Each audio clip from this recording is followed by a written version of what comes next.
வணக்கம். இன்னைக்கு நாம ரொம்பவே வருத்தமான ஒரு விஷயத்த பத்தி தான் பார்க்க போறோம். மட்டக்குழியில நடந்த ஒரு துயரச் சம்பவம்.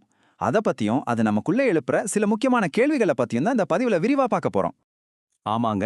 மட்டக்குழியில நடந்த ஒரு பஸ் விபத்துல ஒரு பள்ளி மாணவி ரொம்ப பரிதாபமா உயிரிழந்திருக்காங்க. இந்த அதிர்ச்சியான செய்தியோட தான் நாம இந்த விவரங்கள பார்க்க ஆரம்பிக்கிறோம். சரி, இந்த சோகமான சம்பவம் எப்போ எப்படி நடந்துச்சுன்னு பார்க்கலாம். இது நடந்தது நேத்து, அதாவது ஏப்ரல் 10ஆம் தேதி. இது சம்பந்தமான முக்கியமான விவரங்களை ஒண்ணு ஒண்ணா இப்ப பார்க்கலாம் வாங்க. முதல்ல இந்த விபத்துல பாதிக்கப்பட்ட அந்த குழந்தைய பத்தி தெரிஞ்சுக்கலாம். அவங்க மட்டக்குழி பகுதியைச் சேர்ந்த ஒரு பள்ளி மாணவி. அவங்களுக்கு வயசு வெறும் 10 தான். நினைச்சு பார்க்கவே ரொம்ப கஷ்டமா இருக்கு. இந்த விபத்து எங்க நடந்துச்சுன்னு பாத்தீங்கன்னா, மட்டுக்குழி போலீஸ் டிவிஷனுக்கு கீழ வர்ற ஹேந்தல தொட்டுப்பொல்ல ரோட்ல.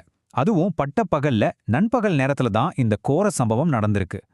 சரி, இப்ப எல்லாருக்கும் ஒரு கேள்வி இருக்கும். இந்த விபத்து எப்படி தான் நடந்துச்சு? அதுக்கான விவரங்களை இப்போ ஒன்னொன்னா பார்க்கலாம்.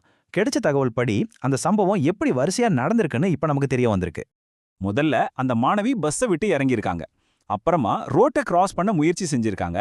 அப்பதான் அவங்க எந்த பஸ்ல இருந்து இறங்குனாங்களோ அதே பஸ் அவ மேல மோதி இருக்கு. இதுதான் இந்த முழு சம்பவத்திலயுமே ரொம்ப ரொம்ப அதிர்ச்சிகரமான ஒரு விஷயம். விபத்து நடந்த உடனேயே எல்லாரோட கவனமும் அந்த மாணவியோட நிலைமை மேல தான் இருந்துச்சு. அவங்களுக்கு என்ன ஆச்சு?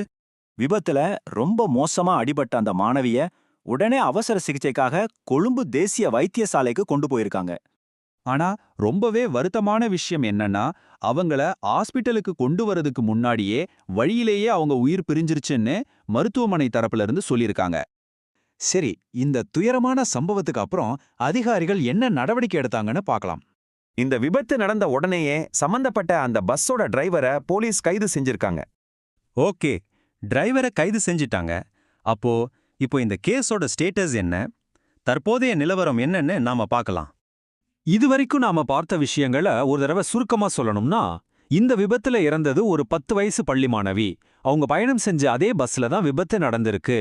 டிரைவர் கைது செய்யப்பட்டிருக்காரு. இப்போ மட்டக்குழி போலீஸ் இந்த வழக்கு சம்பந்தமா தீவிர விசாரணை நடத்திட்டு வராங்க. கண்டிப்பா போலீஸ் விசாரணை ஒரு பக்கம் நடந்துகிட்டு தான் இருக்கும். ஆனா இந்த ஒரு துயர சம்பவம் நமக்குள்ள ஒரு பெரிய கேள்வியை எழுப்புது. பொது போக்குவரத்தை பயன்படுத்தும் போது, குறிப்பா குழந்தைகளோட பாதச்சாரி பாதுகாப்புக்கு நம்ம என்ன செய்ய போறோம்? இத பத்தி நம்ம எல்லாரும் யோசிக்க வேண்டிய நேரம் இது.